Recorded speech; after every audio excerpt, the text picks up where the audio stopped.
लगभग 2 किलोमीटर की एरिया में 12 लाख लोगों का रहना हैरानी वाली बात है ना।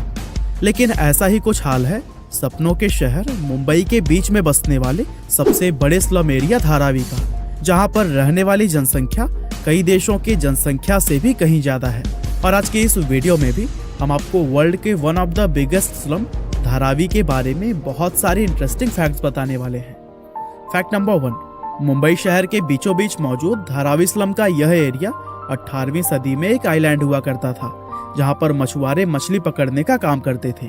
लेकिन जैसे जैसे समय बीतता गया वैसे ही इस आइलैंड का पानी दलदल बनता गया, जिसके कारण यहाँ पर मछली पकड़ने का काम खत्म हो गया और फिर लोगों ने यहाँ पर रहना और घर बनाना शुरू कर दिया। शुरुआत में जो लोग आकर यहाँ पर बसे उन्होंने अपने लिए बड़े बड़े घर बनाए, लेकिन जैसे ही जनसंख्या बढ़ती गई वैसे ही घरों का आकार छोटा होता गया और देखते ही देखते धारावी एशिया का सबसे बड़ा स्लम एरिया बन गया। फैक्ट नंबर 2, धारावी को एशिया का सबसे बड़ा स्लम कहा जाता है, लेकिन यहाँ ध्यान देने वाली बात यह है कि यह जनसंख्या के हिसाब से एशिया का सबसे बड़ा स्लम है, जबकि एरिया के हिसाब से अगर देखें तो ये मैक्सिको के नेजा चाल्को इट्जा और कराची के ओरांगी स्लम के बाद से एशिया का दूसरा और दुनिया का तीसरा सबसे बड़ा स्लम है। लगभग 2 स्क्वायर किलोमीटर की एरिया में फैला यह स्लम मुंबई के 2 रेलवे लाइंस वेस्टर्न और सेंट्रल रेलवे के बीच मौजूद है और मुंबई की प्राइम लोकेशन पर बसा हुआ यह स्लम चारों ओर से माहिम, बांद्रा, सियोन और माटुंगा जैसे फेमस इलाकों से घिरा हुआ है। फैक्ट नंबर 3, धारावी में रहने वाले लोगों की कुल संख्या का सटीक पता लगाना तो काफी मुश्किल है, लेकिन पिछले कुछ सालों में हुई जनगणना के हिसाब से यह अंदाजा लगाया जाता है कि इस समय इस विशाल झुग्गी बस्ती के अंदर 12 लाख से भी ज्यादा लोग रहते हैं। आपकी जानकारी के लिए बता दें कि इस स्लम की आबादी दुनिया के कई सारे देश जैसे कि फिजी, बहरीन, बहामास और ग्रीनलैंड की कुल जनसंख्या से भी कहीं ज्यादा है और इस आबादी की वजह से ही इसको दुनिया का सबसे घना इलाका भी कहा जाता है, क्योंकि इतनी कम जगह में लाखों लोग जिस तरह से यहाँ पर रहते हैं वो वाकई में एक कमाल की बात है। यहाँ रहने वाले लोगों में 63% हिंदू, 30% मुस्लिम, 6% ईसाई और 1% अन्य धर्म के लोग हैं। फैक्ट नंबर 4, एक स्लम एरिया होने के बावजूद भी धारावी के लोगों में टैलेंट की कोई कमी नहीं है। साल 2016 में यहाँ रहने वाली 12 से 14 साल की कुछ जीनियस लड़कियों ने 3 अलग अलग एंड्रॉयड एप्लीकेशंस बनाकर सबको हैरान कर दिया था। इनमें पहली एप्लीकेशन का नाम पढ़ाई है मेरा हक है, जो कि एक लर्निंग एप्लीकेशन है और इस एप्लीकेशन के जरिए लोग हिंदी, इंग्लिश और गणित की कुछ बेसिक पढ़ाई कर सकते हैं। इसके अलावा दूसरी एप्लीकेशन का नाम है विमेन फाइट बैक, जो कि महिलाओं की सुरक्षा के लिए बनाई गई है और अंत में तीसरी एप्लीकेशन पानी है जीवन के नाम से बनाई गई है। इस एप्लीकेशन को यहाँ पर रहने वाले लोगों के बीच पानी के लिए होने वाली मारामारी को खत्म करने के लिए बनाया गया है।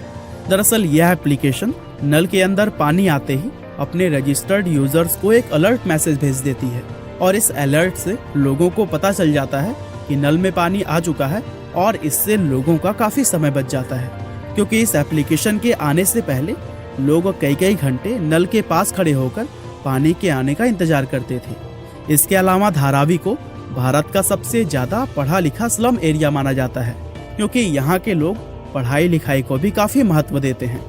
और दोस्तों, आपको यह बात जानकर काफी हैरानी होगी कि इस इलाके का साक्षरता दर 69% से भी ज्यादा है और एक स्लम एरिया होते हुए भी इस तरह का साक्षरता दर होना वाकई में एक कमाल की बात है। फैक्ट नंबर 5, धारावी के अंदर कपड़ा, मिट्टी के बर्तन, चमड़ा और स्टील आदि का उत्पादन करने वाली लगभग 500 से भी ज्यादा मैन्युफैक्चरिंग यूनिट मौजूद है। आपको जानकर काफी हैरानी होगी कि इस झुग्गी बस्ती में लगभग 15,000 से भी ज्यादा सिंगल रूम वाले कारखाने चलाए जाते हैं और इन कारखानों में बने हुए प्रोडक्ट्स कई अलग अलग ई-कॉमर्स वेबसाइट्स के जरिए सिर्फ भारत ही नहीं बल्कि पूरी दुनिया भर में ही बेचे जाते हैं। और यही वजह है कि अकेले ही धारावी की एनुअल इनकम 650 मिलियन अमेरिकी डॉलर से 1 बिलियन अमेरिकी डॉलर्स तक पहुंच जाती है, जो कि किरीबाती, टोंगा और तुवालू जैसे कई सारे देशों की इकोनॉमी से भी कहीं ज्यादा है। और इसी से यह अंदाजा लगाया जा सकता है कि धारावी में चलने वाले ये बिजनेस भारत की इकोनॉमी में भी अपना कितना योगदान देते होंगे। फैक्ट नंबर 6, धारावी में रिसाइकलिंग का काम भी काफी बड़े पैमाने पर होता है और इसी को यहाँ की प्रमुख इंडस्ट्री भी कहा जाता है। इस स्लम के अंदर सिर्फ मुंबई या महाराष्ट्र ही नहीं बल्कि पूरे भारत से आने वाले प्लास्टिक वेस्ट को रिसाइकल किया जाता है। और रिसाइकलिंग का यह काम धारावी के 2.5 लाख से भी ज्यादा लोगों को रोजगार देता है। और इस एरिया में प्लास्टिक के अलावा भी ग्लास और मेटल जैसे वेस्टेज को भी रिसाइकल करने का काम किया जाता है। और ये काम करने वाला हर व्यक्ति 10 से 14 हजार रुपए प्रति माह तक आसानी से कमा लेता है, जो कि हमारे भारत की मिनिमम मजदूरी वेतन से काफी अच्छा है। फैक्ट नंबर 7, धारावी के अंदर धारावी रॉक्स नाम का एक जंक बैंड है जो कि काफी ज्यादा फेमस है। इस बैंड के अंदर झुग्गी में रहने वाले 12 से 15 ऐसे लड़के हैं जो कि कचरा बीनने का काम करते हैं। और इस बैंड की खासियत यह है कि ये लोग म्यूजिक को बनाने के लिए ओरिजिनल म्यूजिक इंस्ट्रूमेंट की जगह पर पानी के डिब्बे, स्टिक्स, कांच की बोतलें और धातु से बनी हुई कुछ दूसरे चीजों का इस्तेमाल करते हैं। और यही वजह है कि यह बैंड इतना ज्यादा क्रिएटिव और टैलेंटेड माना जाता है।